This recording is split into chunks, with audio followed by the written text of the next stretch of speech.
Halo, salam guru berteknologi. Saya Marcelinus Bisawatun, CGP Angkatan ke-7. Pada kesempatan kali ini, saya akan memaparkan intisari pemikiran Ki Hajar Dewantara tentang pendidikan. Pendidikan adalah usaha sadar dan terencana untuk mewujudkan suasana belajar dan proses pembelajaran agar peserta didik secara aktif mengembangkan potensi dirinya untuk memiliki kekuatan spiritual keagamaan, pengembangan diri, kepribadian, kecerdasan, akhlak mulia, serta keterampilan yang diperlukan dirinya, masyarakat, bangsa, dan negara, seperti yang tertulis dalam Undang-Undang Sikstiknas Nomor 20 Tahun 2003. Definisi pendidikan tersebut merupakan salah satu penjabaran dari hasil pemikiran pendidikan Ki Hajar Dewantara. Lalu, apa pemikiran Ki Hajar Dewantara tentang pendidikan? Asas pendidikan Ki Hajar Dewantara. Ki Hajar Dewantara membedakan kata pendidikan dan pengajaran dalam memahami arti dan tujuan pendidikan. Menurut Ki Hajar Dewantara, pengajaran adalah bagian dari pendidikan. Pengajaran merupakan proses pendidikan dalam memberi ilmu atau berfaedah untuk kecakapan hidup anak secara lahir dan batin. Sedangkan pendidikan memberi tuntunan terhadap segala kekuatan kodrat yang dimiliki anak agar ia mampu mencapai keselamatan dan kebahagiaan yang setinggi-tingginya, baik sebagai seorang manusia maupun sebagai anggota masyarakat. Menurut Ki Hajar Dewantara, pendidikan dan pengajaran merupakan usaha persiapan dan persediaan untuk segala kepentingan hidup manusia, baik dalam hidup bermasyarakat maupun hidup berbudaya dalam arti yang seluas-luasnya. Pendidikan adalah tempat persemaian benih-benih kebudayaan dalam masyarakat, sehingga Ki Hajar Dewantara memiliki keyakinan bahwa untuk menciptakan manusia Indonesia yang beradab, maka pendidikan menjadi salah satu kunci utama untuk mencapainya. Pendidikan adalah tempat bersemayamnya benih-benih kebudayaan yang hidup dan berkembang di masyarakat. Ki Hajar Dewantara yakin bahwa untuk menciptakan manusia Indonesia yang beradab, maka pendidikan menjadi salah satu kunci utama untuk mencapainya. Pendidikan merupakan fondasi utama untuk mencapai peradaban bangsa bermartabat yang dihormati dan disegani bangsa-bangsa di dunia. Dasar-dasar pendidikan yang menuntun.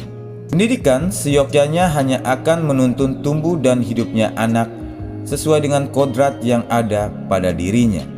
Pendidik hanya dapat menuntun tumbuh atau hidupnya kekuatan-kekuatan tersebut agar dapat memperbaiki lakunya. Hal ini diibaratkan seperti petani menanam benih jagung. Jagung itu adalah peserta didik.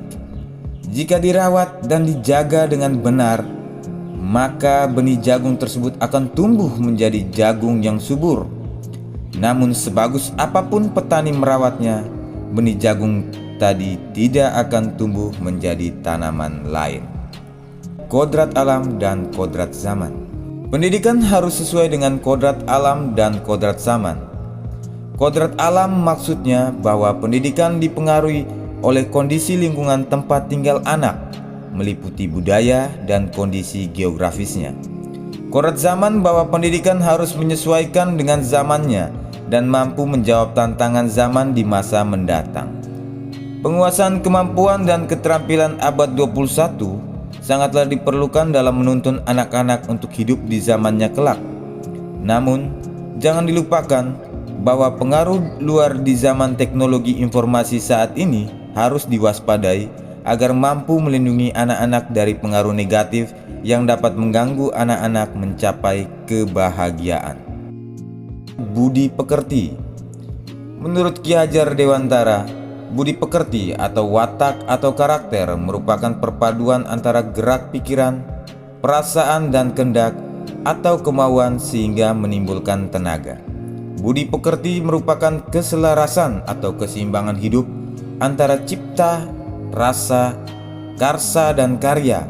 Keselarasan hidup anak dilatih melalui pemahaman kesadaran diri yang baik tentang kekuatan dirinya, kemudian dilatih mengelola diri agar mampu memiliki kesadaran sosial bahwa ia tak dapat hidup sendiri dalam relasi sosialnya, sehingga ketika membuat sebuah keputusan yang bertanggung jawab dalam kemerdekaan dirinya dan kemerdekaan orang lain.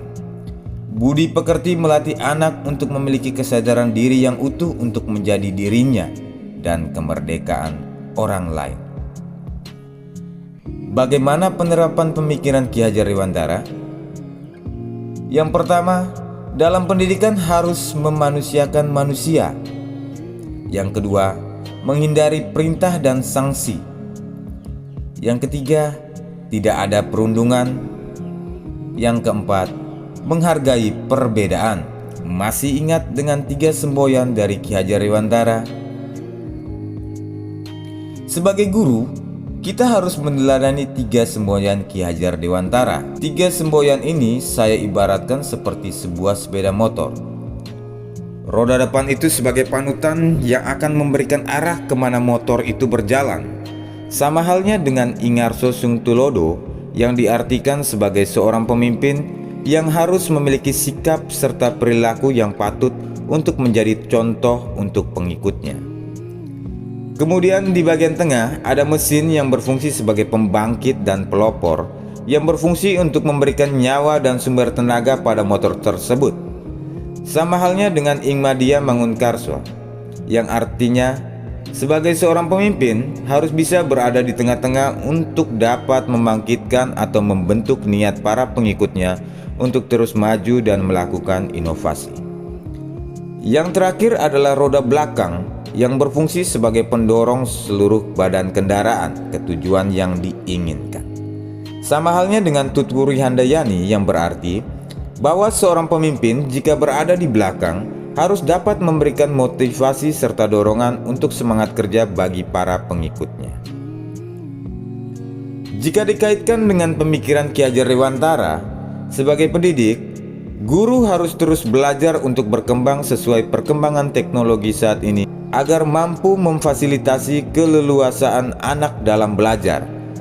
Guru harus menciptakan pendidikan yang sesuai dengan kodrat zaman dan kodrat alam. Guru juga harus merancang strategi pembelajaran yang sesuai dengan karakteristik peserta didik. Guru juga harus memiliki kemampuan mengajar yang kreatif dan inovatif, sehingga tertular kepada peserta didik dan menciptakan pembelajaran yang menyenangkan. Hendaklah memberikan tuntutan kepada peserta didik dengan lebih sabar dan ikhlas, karena mereka masing-masing adalah pribadi yang unik. Tidak harus memberikan hukuman, tidak harus memberikan pujian. Berilah teladan kepada mereka agar mereka bisa melihat dan menirunya. Ciptakan pembelajaran yang menyenangkan.